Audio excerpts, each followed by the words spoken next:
Hi friends, வணக்கம். Welcome to தனா சமையல். நம்ம இன்றைக்கி பார்க்க போகிற ரெசிபி கெட்டி சால்னா எப்படி பண்ணுறது தான் பார்க்க போகிறோம்.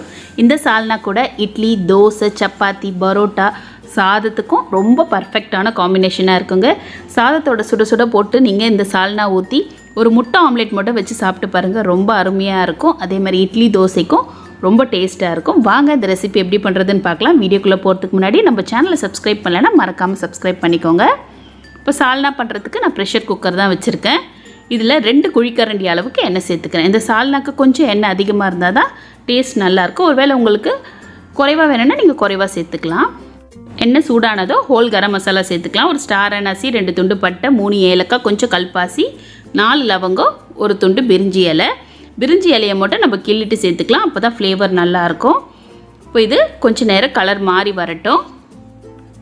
இப்போ நம்மளோட ஹோல் கரம் மசாலா நல்லா செவந்தடிச்சு இது கூட 4 மீடியம் சைஸ் வெங்காயம் எடுத்திருக்கேன். நல்லா பொடியாக சாப் பண்ணி எடுத்திருக்கேன். சால்னாக்கு இந்த அளவுக்கு பொடியாக சாப் பண்ணால் தான் டேஸ்ட் நல்லாயிருக்கும். எந்த அளவுக்கு ஃபைனாக சாப் பண்ண முடியுமோ நீங்கள் சாப் பண்ணி சேர்த்துக்கோங்க. இப்போ வெங்காயத்தை சேர்த்துட்டு வெங்காயம் ஒரு 2-3 நிமிஷம் நல்லா வதங்கி வரணும். சீக்கிரம் வதங்கிடும். நம்ம பொடியாக சாப் பண்ணதுனால வெங்காயம் சீக்கிரம் வதங்கிடும். கொஞ்சம் நேரம் வதங்கட்டும். இப்போ வெங்காயம் ஓரளவுக்கு நல்ல கலர் மாறி வந்திருக்கு. இந்த அளவுக்கு வதங்கினதுக்கப்புறம் இது கூட ஒரு 4 தக்காளி பழத்தையும் நான் நல்லா சாப்பரில் போட்டு பொடியாக கட் பண்ணி தான் சேர்த்துக்கிறேன். கூடவே வெங்காயம், தக்காளி சீக்கிரம் வதங்கிறதுக்கு கொஞ்சம் உப்பு சேர்த்துக்கலாம். அப்போ சீக்கிரமாக நம்மளுக்கு வதங்கி வந்துடும். இப்போ தக்காளியும் நல்லா மேஷ் ஆகி நல்லா வதங்கி வரட்டும். தக்காளி, வெங்காயம் நல்லா வதங்கியிருக்கு. இது கூட 2 ஸ்பூன் அளவுக்கு இஞ்சி பூண்டு விழுது சேர்த்துக்கிறேன். இஞ்சி பூண்டோட பச்சை வாசனை போகிற அளவுக்கு ஒரு 2-3 நிமிஷம் நல்லா வதங்கி வரட்டும். அதுக்குள்ளே நம்ம தேங்காய் விழுது அரைச்சி எடுத்துக்கலாம். இது வதங்கட்டும் மீடியம் ஃப்ளேம்லேயே. இப்போ மிக்ஸி ஜாரில் 1/2 கப் அளவுக்கு தேங்காய் திருவல். இந்த தேங்காயோட அளவு பார்த்திங்கன்னா ஒரு 4 சில்லு தேங்காய் எடுத்திருக்கேன். ஒரு 10 முந்திரி பருப்பு, 1 ஸ்பூன் கெசகசாவை நான் சுடு தண்ணி ஊற்றி ஊற வச்சு எடுத்து வச்சுருக்கேன். இந்த மாதிரி ஊற வச்சு சேர்க்கும்போது சீக்கிரமாக அரைப்பட்டுடும். 1 ஸ்பூன் சோம்பு.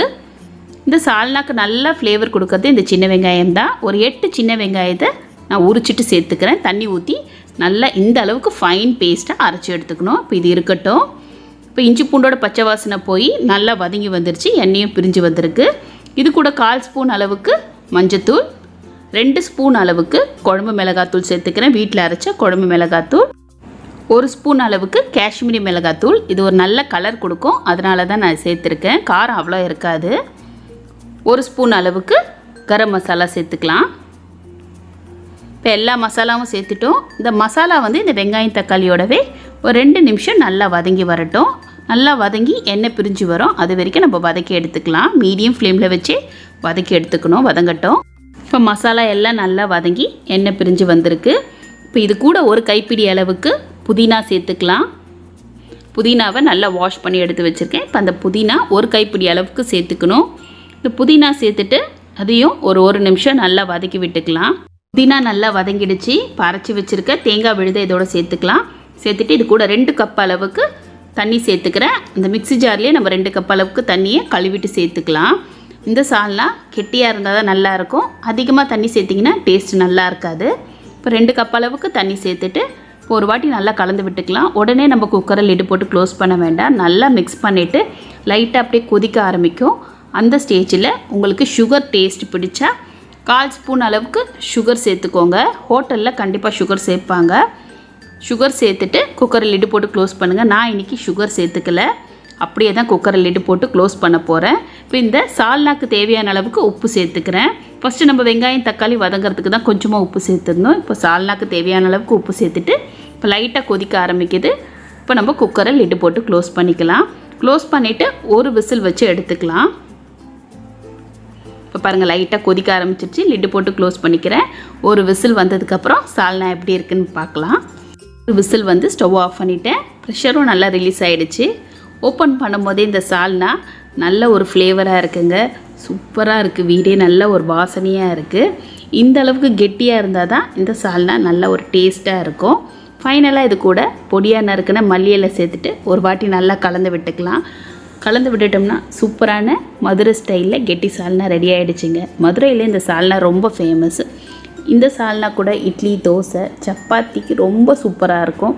பரோட்டாக்கு கொஞ்சம் தண்ணியாக சாப்பிடுவாங்க. கெட்டியாக சாப்பிட்றவங்களா இருந்தால் நீங்கள் பரோட்டாக்கும் வச்சு சாப்பிட்லாம்.